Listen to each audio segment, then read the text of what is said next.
ನಮಸ್ಕಾರ ಸ್ನೇಹಿತರೆ, ಸಿನಿಯಾನಕ್ಕೆ ಸ್ವಾಗತ. ಸಿನಿಮಾ, ಸೀರಿಯಲ್, ರಿಯಾಲಿಟಿ ಶೋ ಸೇರಿದಂತೆ ಬಣ್ಣದ ಜಗತ್ತಿನ ಬಗೆಗಿನ ಇಂಟ್ರೆಸ್ಟಿಂಗ್ ಸುದ್ದಿಗಳನ್ನು ಫಟಾಫಟ್ ಅಂತ ಹೇಳ್ತೇನೆ. ನಾನು ಶಾಂತ. ನೀವು ಸುದ್ದಿಯಾನದ ಸಬ್ಸ್ಕ್ರೈಬರ್ ಆಗೋದಕ್ಕೆ ಮರಿಬೇಡಿ. ಟಾಸ್ಕ್ಗಳಲ್ಲಿ ಕಳೆದು ಹೋಗಿರೋ ಬಿಗ್ ಬಾಸ್ ಸ್ಪರ್ಧಿಗಳು ಕನ್ನಡಿ ಮುಂದೆ ಕೂತು ತಮ್ಮನ್ನ ತಾವು ಮರಳಿ ಪಡಿತಾ ಇದ್ದಾರೆ. ಮಿರರ್ ಮುಂದೆ ನಿಂತು ಆತ್ಮಾವಲೋಕನ ಮಾಡಿಕೊಂಡಿದ್ದಾರೆ. ಸಂಗೀತ ಮಾತನಾಡುತ್ತಾ, ನಾನು ನನ್ನ ಜೊತೆ ಮಾತನಾಡಿಕೊಂಡಷ್ಟು ಬೇರೆಯವರ ಜೊತೆ ಮಾತನಾಡಿಲ್ಲ. ನನ್ನ ಜೊತೆ ಯಾರು ಇಲ್ಲದಾಗಲೂ ನೀನು ನನ್ನ ಜೊತೆ ಇದ್ದೆ ಎಂದಿದ್ದಾರೆ. ಇನ್ನು ಕಾರ್ತಿಕ್, ನಾನು ಸ್ನೇಹವನ್ನ ಮಿಸ್ಯೂಸ್ ಮಾಡಿಕೊಂಡೆ ಅಂತ ಕೆಲವರು ಹೇಳ್ತಿದ್ದಾರೆ ಎಂದು ಮಾತನಾಡಿಕೊಂಡಿದ್ದಾರೆ. ಕೆಲವೊಂದು ಮಾತುಗಳು ನನ್ನನ್ನ ಚುಚ್ಚುತ್ತಿವೆ ಎಂದು ಡ್ರೋನ್ ಪ್ರತಾಪ್ ಹೇಳಿಕೊಂಡಿದ್ದಾರೆ. ಬಿಗ್ ಬಾಸ್ ಮನೆಯಲ್ಲಿ ಮಿಡ್ ವೀಕ್ ಎಲಿಮಿನೇಷನ್ ನಡೆದಿದೆ ಎನ್ನಲಾಗ್ತಿದೆ. ಈ ಮಿಡ್ ವೀಕ್ ಎಲಿಮಿನೇಷನ್ ನಲ್ಲಿ ಡ್ರೋನ್ ಪ್ರತಾಪ್ ಹೊರ ಬಂದಿದ್ದಾರಂತೆ. ಸೋಷಿಯಲ್ ಮೀಡಿಯಾ ತುಂಬೆಲ್ಲ ಈಗ ಇದೇ ಸುದ್ದಿ. ಡ್ರೋನ್ ಪ್ರತಾಪ್ ಅವರನ್ನ ಔಟ್ ಎಂದು ಹೇಳಿ ನಂತರ ಇದು ಫ್ರಾಂಕ್ ಅಂತ ಹೇಳಿ ಬಿಗ್ ಬಾಸ್ ವಾಪಸ್ ಕರೆಸಿಕೊಂಡಿದ್ದಾರೆ. ಬಿಗ್ ಬಾಸ್ ವೀಕೆಂಡ್ ಶೋ ನಲ್ಲಿ ರಕ್ಷಕ್ ಬುಲೆಟ್ಗೆ ಕಿಚ್ಚ ಸುದೀಪ್ ಸರಿಯಾಗಿ ಟಾಂಗ್ ಕೊಟ್ಟಿದ್ರು. ಅವನ ಏಜ್ ಇನ್ನೂ ಚಿಕ್ಕದು, ದೇವರು ಒಳ್ಳೇದು ಮಾಡ್ಲಿ ಅಂತ ಹೇಳಿದ್ರು. ಅಷ್ಟು ದೊಡ್ಡ ಸ್ಟಾರ್ ತನ್ನ ಬಗ್ಗೆ ಅಸಮಾಧಾನಗೊಂಡಿದ್ರು ಕೂಡ ರಕ್ಷಕ್ ಬಾಯಿಗೆ ಮಾತ್ರ ಬೀಗ ಬಿದ್ದಿಲ್ಲ. ಡ್ರೋನ್ ಪ್ರತಾಪ್ ಬಗ್ಗೆ ಮತ್ತೆ ನಾಲಿಗೆ ಹರಿಬಿಟ್ಟಿದ್ದಲ್ಲದೆ ಕಿಚ್ಚ ಸುದೀಪ್ ಬಗ್ಗೆಯೂ ರಕ್ಷಕ್ ನಾಲಿಗೆ ಹರಿಬಿಟ್ಟಿದ್ದಾರೆ. ಸುದೀಪ್ ಅಣ್ಣ, ನನ್ನ ತಂದೆ ಹೆಸರು ಬಳಸಿದ್ದು ಬೇಸರ ಆಗಿದೆ.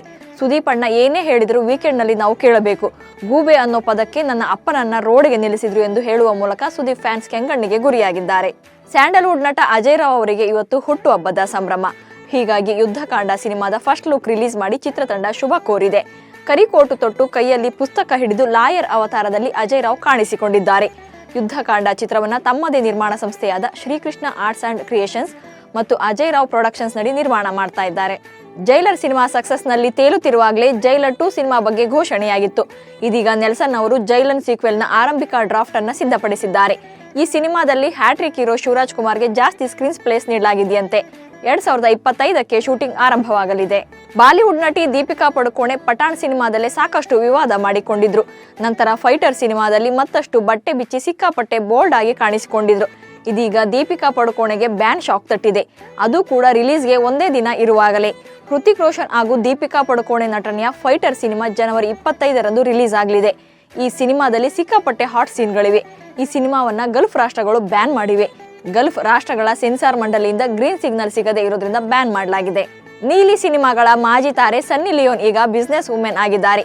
ಪತಿಯ ಜೊತೆಗೂಡಿ ದೆಹಲಿಯ ನೋಯ್ಡಾದಲ್ಲಿ ರೆಸ್ಟೋರೆಂಟ್ ಶುರು ಮಾಡಿದ್ದಾರೆ. ಅದಕ್ಕೆ ಚಿಕಲೋಕ ಎಂದು ಹೆಸರಿಟ್ಟಿದ್ದಾರೆ. ಟಿವಿ ಕಲಾವಿದರು, ಸಿನಿಮಾ ಜಗತ್ತಿನಲ್ಲಿ ಇರೋರು ಒಂದೇ ಕೆಲಸಕ್ಕೆ ಸೀಮಿತವಾಗಬೇಡಿ ಎಂದು ಸನ್ನಿ ಲಿಯೋನ್ ಉಳಿದ ಕಲಾವಿದರಿಗೂ ಕೂಡ ಟಿಪ್ಸ್ ನೀಡಿದ್ದಾರೆ.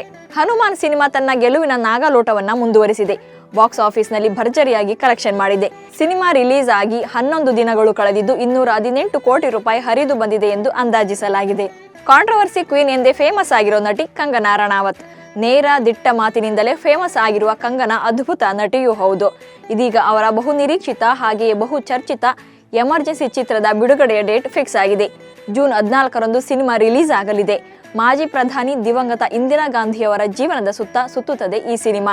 1975ರಲ್ಲಿ ತುರ್ತು ಪರಿಸ್ಥಿತಿ ಘೋಷಣೆ ಮಾಡಿದಾಗ ದೇಶದಲ್ಲಿ ಆಗಿರುವ ಅಲ್ಲೋಲ ಕಲ್ಲೋಲಗಳೇನು ಎಂಬ ಕುರಿತು ಎಳೆಯಾಗಿ ಚಿತ್ರದಲ್ಲಿ ವಿವರಿಸಲಾಗಿದೆ. ಪ್ರತಿಷ್ಠಿತ ಆಸ್ಕರ್ ಪ್ರಶಸ್ತಿಗೆ ನಾಮನಿರ್ದೇಶನ ಪ್ರಕಟಗೊಂಡಿದ್ದು ಭಾರತ ಮೂಲದ ಕೆನಡಾದಲ್ಲಿ ನೆಲೆಸಿರುವ ನಿಶಾ ಪಹೂಜಾ ಅವರ ಟು ಕಿಲ್ ಎ ಟೈಗರ್ ಸಾಕ್ಷ್ಯಚಿತ್ರವು ನಾಮನಿರ್ದೇಶನಗೊಂಡಿದೆ. ಈ ಸಾಕ್ಷ್ಯಚಿತ್ರದಲ್ಲಿ 13 ವರ್ಷದ ನೊಂದ ಮಗಳಿಗಾಗಿ ನ್ಯಾಯಕ್ಕಾಗಿ ಹೋರಾಟ ಮಾಡುವ ತಂದೆಯ ಕಥೆ ಇದೆ. ಭಾರತದ ನೆಲದಲ್ಲೇ ಇದು ಚಿತ್ರೀಕರಣವಾಗಿವೆ.